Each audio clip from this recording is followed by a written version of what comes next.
Okay, so to get from C to G7, there's going to be a little bit of arm movement. So you play the C major with your third finger on fret 3 of the A string. And then what you want to do is just gently, don't lift it off the string, but just loosen the grip, slide it along to fret number 2. And as you do that, you want to bring your middle finger up to the C string, 2nd fret, and your index finger goes down to the 1st fret of the E string. So it's a little bit of a triangle shape going on. Okay, so just get used to that movement from the C, and then slide down, add the other 2 fingers in.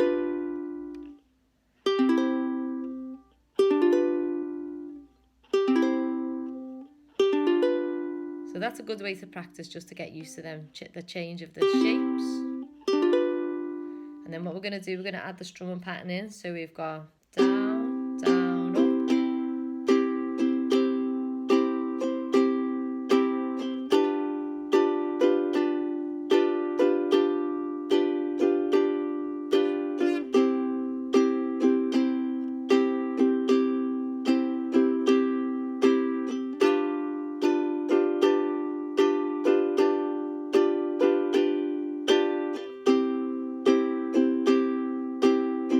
Ideally, you want to keep them fingers as close as you can to the G7 shape without obviously touching the strings when you're playing the C. Start to bring them in.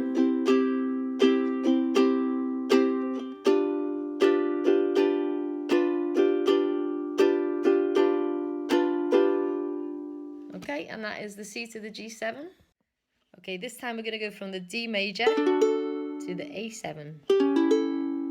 When you play the D major, the trick is to try and get all fingers in that 2nd fret, one on top of each other. So in fret number 2, this G, C and E strings. Okay, so I've got 1 finger per string there. And just make sure nothing's touching this bottom string so it rings out nice and clear.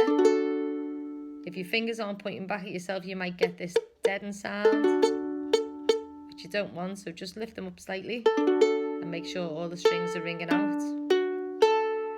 Okay, so that's the D major shape. There is another way if you find that really difficult and you struggle to get your fingers squashed on, because it does take a little bit of practice. Another way to play it is by using your index finger to fret across both the top strings, the G and the C, and then your middle finger can come in on the E string. So you'll notice there that that finger's flattened down across them 2 strings at the top. Okay, so there's 2 options. And then the A7 is literally just index finger on the 1st fret of the C string. And again, make sure you're nice and close to the fret marker. Otherwise you get like this buzzy sound if it's too far away. So keep it nice and close. Okay, so with the pattern, we've got down, down, up, down, down, up. And then to A7. Okay, so what you'll notice is, and this is the trick with many chords when you're doing chord changes, on the final upstroke of beat number 4, where you've got 1, 2 and 3, 4, and you can literally lift your fingers off to get to the next chord, so you're ready to come down on the 1st downbeat of the next bar. Okay, so 2 and 3, 4 off, and back.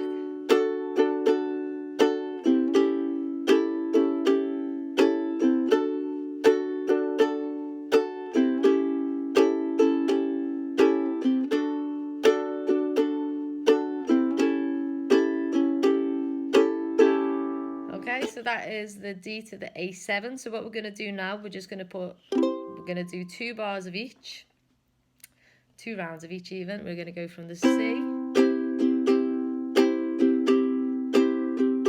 G7.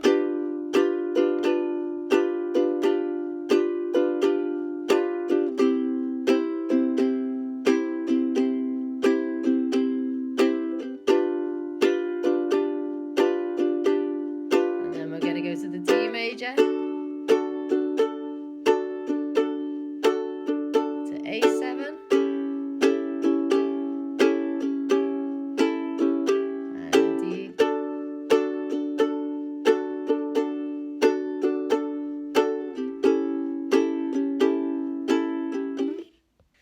Okay, so this time what we're going to do a full round of the C to the G7, and we're going to repeat that. So we're going to do that round twice, and then we're going to go straight to the D and the A7 to practice those changes. Okay, so I'll shout the chords out as we go. So 1, 2, 3, 4, C. And G7. And back to C. And G7. And this time we're going to go to D major.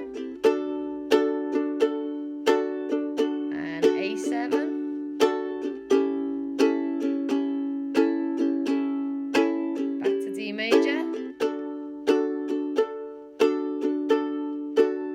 and A7